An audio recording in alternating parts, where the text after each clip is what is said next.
நாங்கள் இன்றைக்கி ரயில்வே துறை, இன்றைக்கி நான் ரயில்வே நிகழ்ச்சி அப்படின்றதுனால ரயில்வே துறையில் தான் அவர் பணிபுரிந்து இன்றைக்கி இவ்வளோ தூரம் கொண்டு வந்திருக்காங்க இத்தனை புத்தகங்களை. அதில் ரயில்வே துறை என்பது மனதுக்கு இனிய துறை.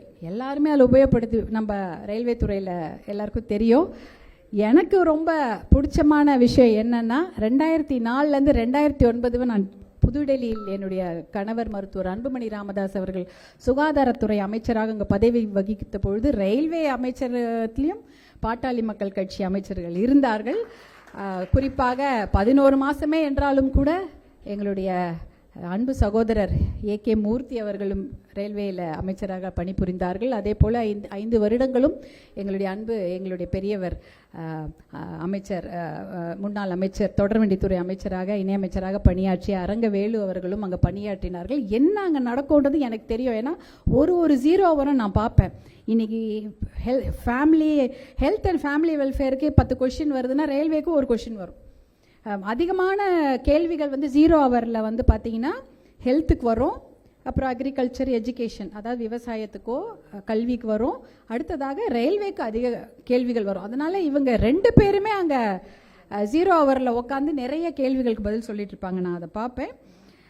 எல்லாருக்கும் ரயில்வே துறையில் நம்ம என்ன செய்தோம், அந்த தமிழ்நாடு நான் பாட்டாளி மக்கள் கட்சி சார்பாக சென்ற அமைச்சர்கள் இதையெல்லாம் சாதித்தார்கள் என்று நாம் சொல்வதை பெருமையாக கருதினாலும் தமிழ்நாட்டிலிருந்து சென்ற நம்முடைய தமிழக அமைச்சர்கள் என்ன சாதித்தார்கள் என்று ஏதாவது சொல்ல வரணும்.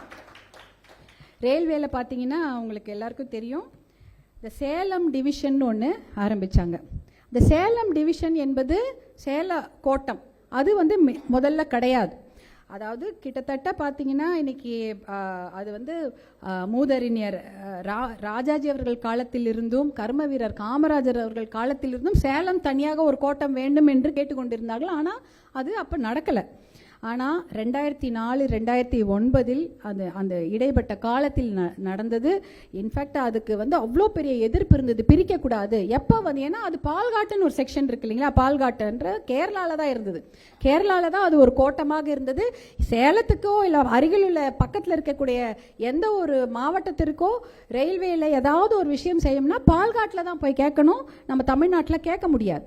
ஆனால் அதை பிரிக்க வேண்டும் என்று கேட்டு அது கிட்டத்தட்ட அவங்க சீஃப் ஜஸ்டிஸ் ஆஃப் இந்தியா அப்போ அவர் மாண்புமிகு பாலகிருஷ்ணன் அவர்கள் இருந்தார்கள். அவர்களிடம் கூட போய் சண்டை போட்டு எல்லாம் கேட்டு வாங்கியிருக்கிறாங்க. அப்புறமா தான் பிரித்தாங்க. ஏன்னா என்ன பயம்னா, பால்காட் செக்ஷன்லேருந்து இந்த சேலத்தை பிரிச்சுட்டா அந்த செக்ஷன் எப்படி வேலை செய்யும், அது நஷ்டத்தில் ஓடும் அப்படின்னு நினச்சிட்டாங்க. ஆனால் இன்னைக்கு பிரித்ததுனால சேலம் கோட்டமும் லாபத்தில் நல்லா ஓடிக்கொண்டிருக்கிறது. பால்காட்டு செக்ஷனும் இன்னைக்கு நல்லா பர்ஃபார்ம் பண்ண, அந்த டிவிஷனும் பர்ஃபார்ம் பண்ணுறது உண்மைதானே இல்லைங்களா? 2 டிவிஷனுமே நல்லா பர்ஃபார்ம் பண்ணிட்டு இருக்கு. அதாவது இது மிகப்பெரிய போராட்டம். இதை எப்படி பண்ணாங்கன்னே அது பார்த்தா எவ்வளோ பெரிய சண்டையை போட்டு பண்ணிட்டாங்க. எனக்கு நல்ல ஞாபகம் இருக்கு. இதை நம்ம பண்ணியே, இதை நாம் செய்தே ஆக வேண்டும். சேலம் கோட்டத்தை தனியாக கொண்டு வந்தே ஆக வேண்டும் என்பது மருத்துவர் ஐயா அவர்கள் அவருடைய அமைச்சருக்கு இட்ட கட்டளை. கண்டிப்பாக செய்யணும். யாரால செய்ய முடியலனாலும் பரவாயில்ல, நாம் அதை செய்து காட்ட வேண்டும். நம் மக்களுக்கு அதை நாம் கண்டிப்பாக செய்து கொடுக்க வேண்டும். சேலம் கோட்டம் தனியாக கொண்டு வர வேண்டும் என்று மருத்துவர் ஐயா அவர்கள் இட்ட அந்த பணியை நம்முடைய அமைச்சர்கள் அவ்வளோ அழகாக அதை செய்தார்கள். இன்னைக்கு 2 செக்ஷனுமே நல்லா ஓடுது. பால்காட்டு டிவிஷனும் சக்ஸஸ்ஃபுல்லாக ஓடுது, சேலம் டிவிஷனும் ரொம்ப பிரமாதமாக நடந்து கொண்டிருக்கிறது.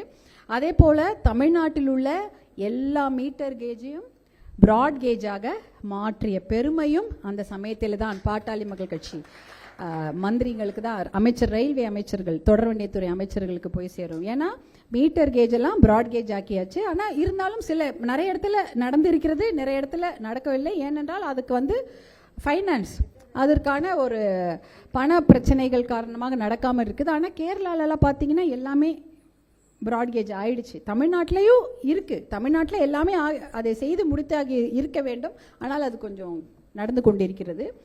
அதே போல் உங்கள் எல்லாருக்கும் தெரியும், அந்த platform beautification of the railway platforms. அந்த பிளாட்ஃபார்ம் இருக்குதுன்னு வச்சிங்களேன், ஒரு நடைமேடை இருக்கும், அங்கே நடைபாதை இருக்கும்.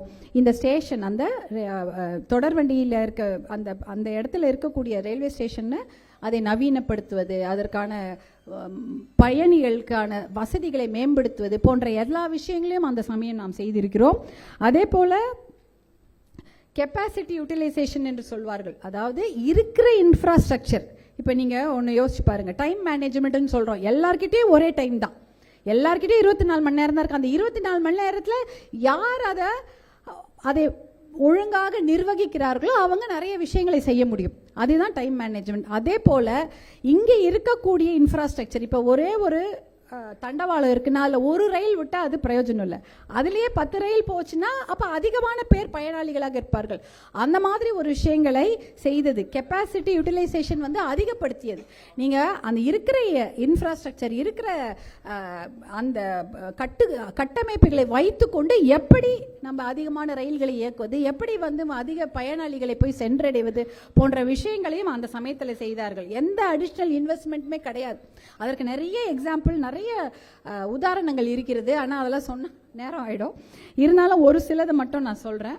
இப்போ உங்களுக்கு எல்லாருக்கும் தெரியும், இந்த கேன்டோன்மெண்ட் வேலூர்லேருந்து சென்னை ஒரு ரயில் இருக்குது. காலையில் 6 மணிக்கு கிளம்பி 9 மணிக்கு வந்து சேர்ந்துடும், 3 மணி நேரம். அதே போல் சாயங்காலம் 6 மணிக்கு சென்னையிலேருந்து கிளம்பி மறுபடி வேலூருக்கு போய் சேர்ந்துடும். இதற்கான விலை 18 ரூபாய் தான், அதுவும் 3 மணி நேரத்தில். ஆனால் அதுவே நீங்கள் பேருந்து பயணமாக இருந்தால் அப்பயே சொல்கிறேன் 85 ரூபாய். 85 ரூபாய் ஒரு நாளைக்கு செலவு பண்ணி வேலூர்லேருந்து சென்னைக்கு படிப்பதற்கோ வேலை செய்வதற்கோ இல்லை வியாபாரம் செய்வதற்கோ வருவதென்றால் எவ்வளவு செலவாகும் பாருங்கள். ஆனால் 18 ரூபாயில் நீங்கள் சென்னை வந்து அடைந்து விடலாம். 5 மணி நேர பேருந்து பிரயாணத்திற்கு பதில் பாதுகாப்பான ரயில் பிரயாணம் 18 ரூபாய் தான். இது வந்து கொண்டு வந்தது அந்த சமயம்தான், 2004 2009 வேலூரில் அந்த கேன்டோன்மெண்ட், அந்த வேலூர் டு சென்னை ட்ரெயின் 18 ரூபாய்க்கு விட்டாங்க. அப்போ மாணவர்களும் 18 ரூபாயில் வந்து கல்லூரிக்கோ பள்ளிக்கூடத்துக்கு போயிடுவாங்க. பூ விற்கிறவங்களா இருக்கட்டும், இல்லைனா வந்து கொளுத்து வேலை செய்வர்களாக இருக்கட்டும், பால் வியாபாரிகளாக இருக்கட்டும், எல்லாருமே வந்து அந்த சமயம் அந்த தொடர் வண்டியை பயன்படுத்தி அவர்களுடைய வாழ்க்கை தரத்தை மேம்படுத்தி கொண்டார்கள். இதெல்லாம் தமிழ்நாட்டிலேருந்து நம்ம போனதுனால தான் அதெல்லாம் பண்ண முடியுது இல்லையா? வெளியாருன்னா அவங்களுக்கு தெரியாது இல்லை, வேலூரும் தெரியாது, கேன்டன்மெண்ட்டும் தெரியாது, சென்னையும் தெரியாது. நம்ம ஊர்லேருந்து போன அமைச்சர்கள் செய்தது இது. அதே போல் புதிய தடங்கள் பார்த்தீங்கன்னா நிறைய புதிய தடங்களுக்கு அனுமதி அப்பயே வழங்கிட்டாங்க. ஆனால் அதெல்லாம் இன்னும் செயல்பாட்டுக்கு வரல. அதை வந்து என்ன ஆகும்னா அந்த ப்ரீஎம்ப்ட்னு சொல்லுவாங்க. அதாவது கேன்சல் பண்ண முடியாது. ப்ரீஎம்ப்ட்னா கேன்சல் பண்ண முடியாது, அதுக்கு அனுமதி வழங்கி விட்டது. அதற்கான நிதியும் கொஞ்சம் கொடுத்துட்டு இருப்பாங்க, அதை நாம் செயல்படுத்த வேண்டும். அப்படிப்பட்ட திட்டங்கள் பார்த்தீங்கன்னா நகரி டு திண்டிவனம் அது ஒரு திட்டம் இருக்கு. அப்போ வந்து அதோடைய செலவு பார்த்தீங்கன்னா 600 கோடி ரூபாய் தான். இன்னைக்கு அதை ஆரம்பிக்கணும்னா 1500 கோடி 2000 கோடி ஆகும். அதே போல் ரயிலையே பார்த்திராத இடங்கள், ரயில் பிரயாணம்னா என்னன்னு தெரியாது, பேருந்தோ இல்லைனா அவங்களுக்கு என்ன சொந்த வண்டியோ இருந்தாதான் ஒரு ஊருக்கு போகணும்னு இருக்கிற நிலைமையே நிறைய ஊரில் இருக்குது. ஆனால் அந்த இடத்துல கூட அன்கவர்டு ஏரியா அப்படின்னு சொல்லுவாங்க, புதிய இடங்கள். அந்த மாதிரி எத்தனையோ இடங்களை கண்டுபிடிச்சி, அது பார்த்திங்கன்னா செஞ்சியிலேருந்து போகிறது வண்டி, அதே போல் சென்னை அந்த மாதிரி இடங்கள்லாம் கண்டுபிடிச்சி அதுக்கு ரயில்வே ப்ராஜெக்ட்டுக்கு அனுமதி வழங்கியிருக்கிறாங்க. எப்போ நம்ம தமிழ்நாட்டிலிருந்து சென்ற அமைச்சர்கள், குறிப்பாக அரங்கவேலு அவர்கள் வந்து அதை செய்திருக்கிறார்கள். நீங்கள் பார்த்தீங்கன்னா பெருங்குடி, சென்னை, மகாபலிபுரம், பாண்டி, கடலூர் அதுக்கு ஒரு ரயில் திட்டம் இருக்குது. அதுவும் ப்ரீஎம்ப்ட், அது வந்து யாருமே மாற்ற முடியாது, இருக்குது, போய் கேட்டு நம்ம வாங்கணும்.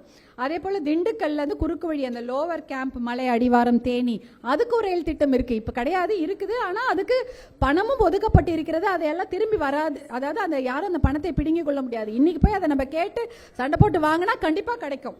அதே போல் கடற்கரை ஓரமாக ரயில் இருக்கிறது. ராமநாதபுரத்துலேருந்து இந்த தூத்துக்குடி, கன்னியாகுமரி வழியாக போகக்கூடிய அந்த ஒரு ரயில். இப்படியெல்லாம் நிறைய திட்டங்கள் இருக்கு. அதற்கெல்லாம் அனுமதி கொடுத்தாகி விட்டது. எப்ப 2004 2009 வரைக்கும் இருக்கக்கூடிய காலகட்டத்தில் ரயில்வே துறை அமைச்சர்களாக இருந்த பாட்டாளி மக்கள் கட்சியை சேர்ந்த தமிழ்நாட்டு அமைச்சர்கள் இதை பண்ணியிருக்கிறாங்க. இன்னைக்கு போய் நம்ம கேட்டா கிடைக்கும். அதே போல் உங்கள் எல்லாருக்கும் தெரியும் மொரப்பூர் ரயில்வே திட்டம். அதை நான் என்னுடைய ஸ்பீச்சில் சொல்லாமல் இருந்ததே கிடையாது. தருமபுரியில் இருக்கக்கூடிய மொரப்பூர் ரயில்வே திட்டம் அது ஒரு திட்டம். அந்த மொரப்பூர் ரயில்வே திட்டம் பார்த்தீங்கன்னா அந்த வேர்ல்டு வார்ன்னு சொல்லுவாங்க இல்லையா, உலகப்போர், 2வது உலகப்போரில் அந்த அவங்க தளவாடங்கள் இல்லை, துப்பாக்கி இல்லை, கத்தியெல்லாம் வேணுன்றதுக்காக அந்த மொரப்பூர் ட்ரெயின் ட்ராக்கு அந்த தண்டவாளங்களை பெயர்த்து அதை இராணுவ தளவாடங்கள் செய்து கொள்வதற்காக உடைச்சிட்டாங்க. அதனால் பார்த்தீங்கன்னா அங்கே பெரிய கேப் இருக்கும் அந்த மொரப்பூரில். ஆனால் அந்த மொரப்பூர் அந்த ட்ராக் இருந்திருந்தா மக்கள் வந்து ரொம்ப ஒரு 2 மணி நேரம் 3 மணி நேரத்தில் அவங்க வந்து அவங்களுடைய இடங்களுக்கு போய் சென்றடைந்திருப்பார்கள். தருமபுரிக்கு வந்திருக்கலாம், சென்னைக்கு வந்திருக்கலாம், எதுவுமே கிடையாது. நடுவில் இவ்வளோ பெரிய கேப்பு. அதனால் எல்லாம் சுற்றிட்டு தான் போவாங்க. 1 மணி நேரத்தில் வரக்கூடிய இடத்துக்கு ஒரு 6 மணி நேரம் சுற்றிக்கிட்டு தான் அவங்க போகணும். இந்த மொரப்பூர் ரயில்வே திட்டம் மட்டும் செயல்படுத்தப்பட்டு விட்டால் தருமபுரி மக்களுக்கு வந்து ரொம்ப ஈஸி. அவங்க வந்து ரொம்ப எளிதாக எல்லா ஊர்களுக்கும் போய் சேரலாம். ஆனால் அந்த ட்ராக் நடுவில் அவ்வளோ பெரிய இடத்துல கேப் ஆயிடுச்சு. அதுக்காக தான் எனக்கு நல்ல ஞாபகம் இருக்குது, தருமபுரி பாராளுமன்ற உறுப்பினராக அப்பொழுது இருந்த மருத்துவர் செந்தில் அவர்கள் 2004 நடைபயணம்லாம் போனாங்க எங்களுக்கு இது வேணும்னு கேட்டு. அதே போல் 2014 மருத்துவர் அன்புமணி ராமதாஸ் அவர்கள் தருமபுரி பாராளுமன்ற உறுப்பினராக வெற்றி பெற்ற பிறகு எவ்வளோ அதற்காக ஒரு 19 முறை அமைச்சர்களை பார்த்துருப்பாங்க. அமைச்சர்களே மாறிட்டாங்க. 3 அமைச்சர்கள்.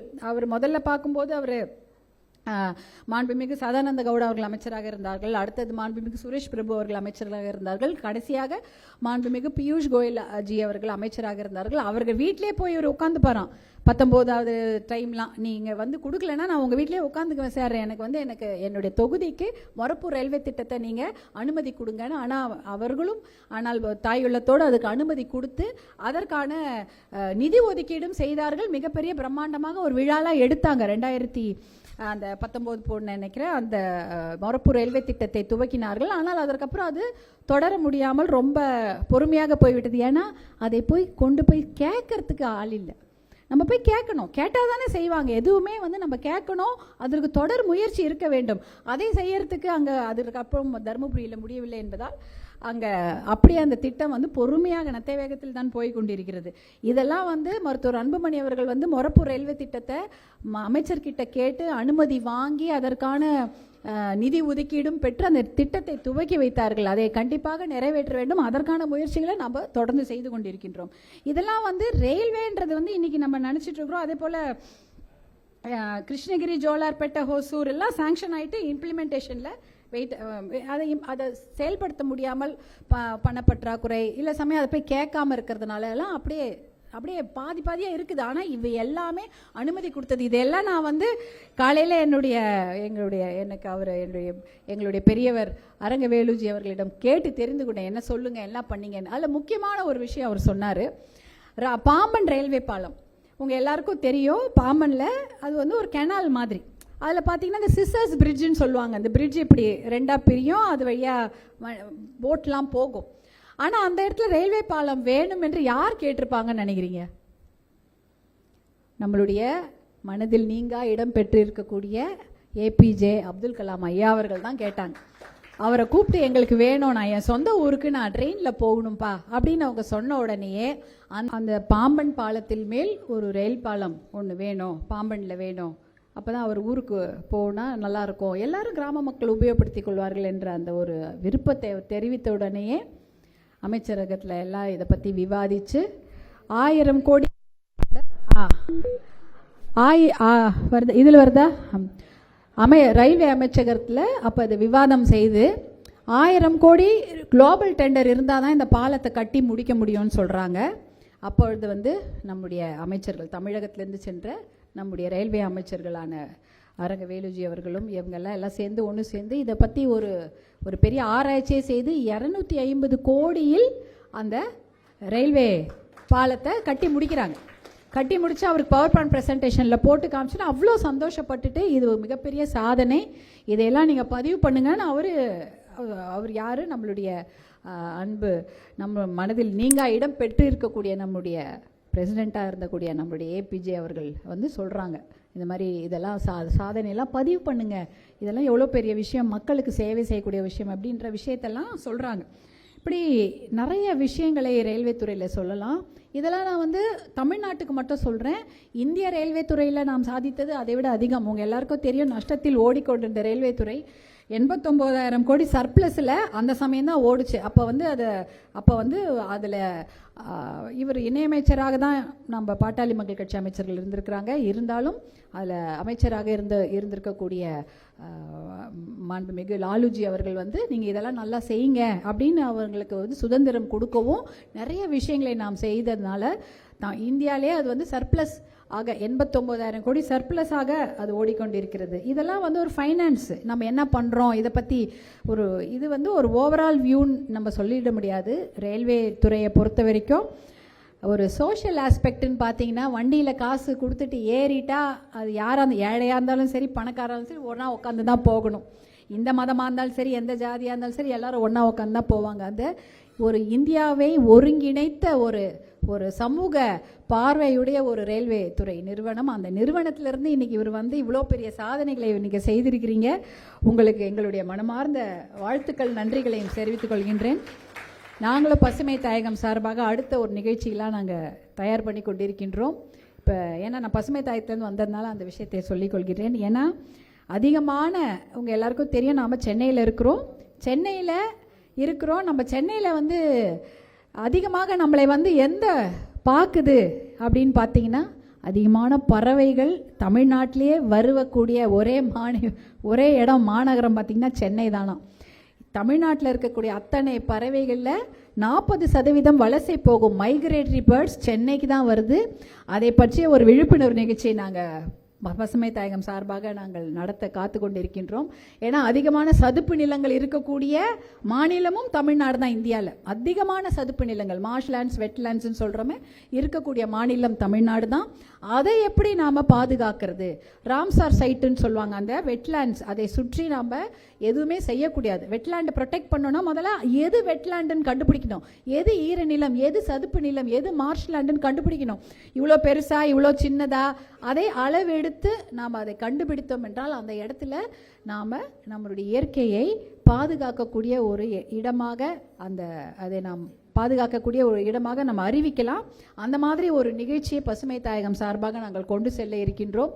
அதற்கு உங்களுடைய எல்லோருடைய ஆதரவும் எங்களுக்கு வேண்டும் என்று கேட்டுக்கொண்டு இந்த நிகழ்ச்சிக்கு என்னை அழைத்து எனக்கு சிறப்பு செய்து எனக்கு இந்த வாய்ப்பை தந்த எல்லோரையும் சந்திக்கக்கூடிய வாய்ப்பு, என்னுடைய அக்காவையும் சந்திக்கக்கூடிய வாய்ப்பு, மற்றும் இங்கே எல்லாரையும் நான் பார்த்தேன். ரயில்வே துறையிலேருந்து வந்திருக்கிறீங்க, எல்லாரும் கல்வித்துறையிலேருந்து வந்திருக்கீங்க, எல்லா துறையிலும் வந்திருக்கக்கூடிய உங்கள் எல்லாரையும் சந்திக்க வாய்ப்பு, ஊடகத்துறையும் இன்றைக்கி சந்திக்க வாய்ப்பு கிடைத்தது. உங்கள் எல்லோருக்கும் என்னுடைய மனமார்ந்த நன்றியை தெரிவித்துக் கொள்கின்றேன். நன்றி, வணக்கம்.